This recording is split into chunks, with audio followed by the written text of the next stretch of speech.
பாடசாலையின் முதல்வர் அவர்களுக்கும் பிரதி அதிபர் அவர்களுக்கும் உப அதிபர் அவர்களுக்கும் ஆசிரியர் பெருந்தகைகளுக்கும் மாணவ செல்வங்களுக்கு இந்நேர வந்தனங்கள்.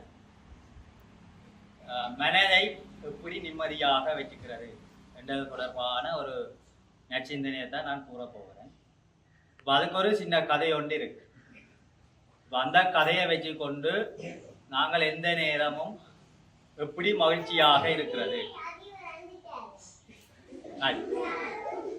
அப்ப முன்னொரு காலத்துல துறவி என்ற ஒருவர் என்ன செய்கிறார் என்றால் ஒரு மரத்தடியின் கீழே இருந்து கொண்டு தவம் செய்து கொண்டு இருக்கிறார். சரி, யார் தவம் செய்கிறது? துறவி. அப்ப அதே மரத்துல அந்த மரத்துல ஒரு கிளையில வந்து காகம் கரைஞ்சு கொண்டு அழுது கொண்டு இருக்குதான். சரி, காகம் என்ன செய்யுது? கரைஞ்சு அழுது கொண்டு இருக்கு. அப்ப அழுது கொண்டு இருக்கேக்க அந்த காகம் அழுகிற அந்த கண்ணீர் வந்து அவற்ற தோள்பட்டையில விழுந்து போச்சு. யார்ட தோள்பட்டையில விழுந்த? துறவியின் தோள்பட்டையில விழுந்து போச்சு. அப்ப அவற்ற தவம் கலைஞ்சு போச்சு. யார்ட தவம்? துறவியின். அவ துறவி கோவப்பட்டாரா? இல்ல. அப்ப உடனே என்ன செய்யறாருன்னா தன் தவத்தையும் விட்டுட்டு அந்த காகத்தை பார்த்து கேட்டார், காக்கையாரே காக்கையாரே நீரேன் அழுகின்றேன். என்ன கேள்வி இருக்கிறார்? காக்கையாரே காக்கையாரே நீரேன் அழுகின்றேன். அப்ப காகம் அதுக்கு பதில் சொல்லுது, இந்த உலகத்துல என்னால வாழ முடியல. சரி, இந்த உலகத்துல என்னால வாழ முடியல. எனக்கு எவருமே உணவு தரவில்லை. மற்றது தான் கருப்பாக இருக்கிறேன். சரி, 3 காரணம் சொல்லுது காகம். முதலாவது காரணம் என்ன? உலகத்துல வாழ பிடிக்கல. 2வது எவருமே உணவு தரவில்லை. 3வது நான் தான் கருப்பாக இருக்கிறேன். அப்ப துறவி சொன்னார் உடனே, இந்த உலகத்துல படைக்கப்படுகின்ற எல்லா உயிரினங்களும் ஏதோ ஒரு காரணத்துக்காக வந்து என்ன செய்யப்பட்டிருக்குமா? படைக்கப்பட்டிருக்கும். அப்ப அதை நினைச்சு நீ என்ன செய்யக்கூடாது? மனம் வருந்த கூடான்னு துறவி சொன்ன. அவர் சொல்லி போட்டு துறவி காக்கையார பார்த்து கேட்ட, சரி உனக்கு இப்ப நான் என்ன செய்ய வேணும்? அப்ப காக்க சொல்லிச்சுது, நான் ஒரு அன்னப்பறவையை போல வெள்ளை நிறமாக வர வேணும் என்று சொல்லி. சரி, என்ன சொல்லிச்சுது? அன்னப்பறவையை போல ஒரு வெள்ளை நிறமாக வர வேணும். அப்ப துறவி சொன்ன, சரி நீ சொல்றதை நான் செய்கிறேன், ஆனால் நான் சொல்றதை நீ எனக்கு செய்ய வேணும் என்று சொன்ன. அப்ப உடனே துறவி சொன்ன, நீ என்ன செய், பறந்து போய் எங்க அன்னப்பறவை இருக்குதோ அந்த அன்னப்பறவைகிட்ட போய் என்ன நான் உண்ட நிறமாக மாற வேணும் என்று கேட்டுட்டு வா. அன்னப்பறவை ஓம் என்று சொன்னா தான் என்ன செய்கிறேன், உன்னை வெண்மையாக மாத்தி தெல்லாம் என்று சொல்லிச்சு. அப்ப காகம் என்ன செய்யுச்சுன்னா பறந்து போய் ஒரு தடாகத்துக்கு வந்து அன்னப்பறவையை கண்டுச்சு. அப்ப அன்னப்பறவையை கண்டால் அன்னப்பறவையோட காகம் கேட்குது, நீ நல்ல சந்தோஷமாக இருக்கிற, இதுக்கு என்ன காரணம் என்று காகம் தான் நினைக்குது.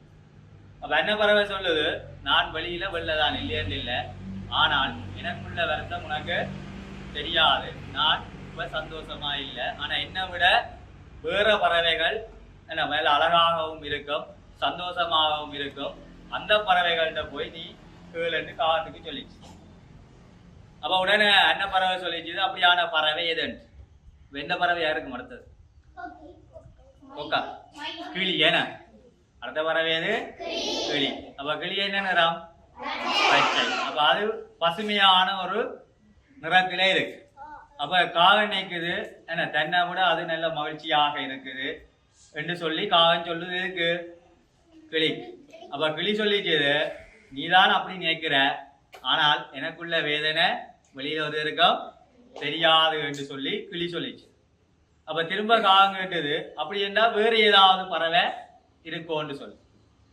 அப்ப உடனே கிளி சொல்லிச்சு, என்னை விட நல்ல அழகான வண்ண நிறங்களை கொண்ட இன்னொரு பறவை இருக்கு, கட்டிக்கார மயில். அப்ப அந்த மயில போனா கிளிகிட்ட இன்னும் ஒரு பிரச்சனை என்னன்னு சொன்னா, கிளிக்கு சுதந்திரம் இல்லை. ஏனென்று சொன்னால் கிளிய வந்து நாங்க என்ன செய்வோம், கிளி வளர்க்குற நீங்கள் யாராவது நம்ம கிளிய வந்து செட்டியை வட்டி போட்டு கொண்டே கூட்டுக்குள்ள அடைச்சி விடுவோம். அப்ப தான் ஒரு கூண்டில் அடப்பட்ட பசுங்கிளியாகத்தான் இருக்கிறேன். எந்த வாழ்க்கையில எதுவுமே என்ன சந்தோஷம் இல்லைன்னு கிளி சொல்லிச்சு. அப்ப அதுக்கு பிறகுதான் சொல்லுது என்ன வண்ண கலர்ல ஒரு நிறம், அதானே இது மயில். அப்ப மயில் தேடி காகம் போகுது. அவ தேடி போனா அங்க மயில் வந்து பெரிய ஒரு கூண்டுக்குள்ள அடைக்கப்பட்டிருக்கு. அந்த கூண்டை சுத்தி ஒரு ஆயிரக்கணக்கான மனிதர்கள் அந்த மயிலை வந்து என்ன செய்திருக்கணும், பார்த்து கொண்டு இருக்கணும். அப்ப அதே இடத்துல காகம் பறந்து போகும். காகம் பறந்து போனா காகத்துக்கு அதிசயம், என்னடா நான் தனியா இருக்கிறேனே, அந்த மயிலை சுத்தி நிறைய பேர் இருக்கிறாங்களே, அப்ப மயில் சந்தோஷமா தானே இருக்குதுன்னு காகம் நினைக்கும். அப்ப உடனே மயில் சொல்லிச்சுது, நான் பல வண்ணங்கள்ல இருந்தாலும் ஆனா என்ன வந்து இந்த மனிதர்கள் பல தேவைகளுக்கு பயன்படுத்துகிறார்கள். என்ன தேவை? இப்ப நாங்க மயிலராக புடுங்குறாங்களோ இல்லையோ, புடுங்குறாங்க. ஏன்னா பிடுங்க அதுக்கு ஏற்படுற அந்த வலியால அந்த மயில் என்ன செய்யுது, சந்தோஷம் இல்லாமல் இருக்கு. அப்ப இப்படியே என்ன செய்யுது, எல்லா பறவைகிட்டையும் அந்த கேள்வியை கேட்டுட்டு கடைசியா எங்க போகுது, பறந்து திரும்ப துறவிட்ட போகுது. எங்க போகுது, துறவிட்ட. அப்ப துறவிட்ட போய் காகம் சொல்லுது, என்ன துறவியாரு, ஆனா நீங்க சொன்ன மாதிரி நான் கருப்பாகவே இருக்கிறேன், எனக்கு இதுல எந்தவித பிரச்சனையும் இல்லைன்னு சொல்லி துறவிக்கு சொல்லிட்டு காகம் அப்படியே பறந்து போயிடும். சரிதானே? அப்ப இதுல இருந்து என்ன விளங்கி கொள்றீங்க? இப்ப முதல் நான் யாருன்றதை அடையாளப்படுத்தவன். சரி, அப்ப காகம் வந்து என்ன செய்யுது, தன்னை தானே ஒரு தரக்குறைவாக நினைச்சுது. அப்படிதான். அப்ப தரக்குறைவா நினைச்சு அதை வந்து என்ன செய்யுதுன்னா 3 பறவைகளோட ஒப்பிட்டு பார்க்கு. ஒப்பிட்டு பார்த்தோன்னு ஒரு முடிவுக்கு வருது, என்னண்டு என்ன, நான் கருப்பா இருந்தாலும் ஆனா நான் சுதந்திரமாக இந்த உலகத்தில் என்ன செய்கிறேன், பறந்து திரிகிறேன். அப்ப அதே மாதிரி தான் மாணவர்களாகிய நீங்களும் என்ன கழிக்கிற ஒவ்வொரு நாளை நாங்க எழுப்பினோன்னு நினைக்க வேணும், நான் இன்றைக்கு சந்தோஷமாக இருக்க வேணும். அப்படி யாராவது நினைக்கிறீங்களா?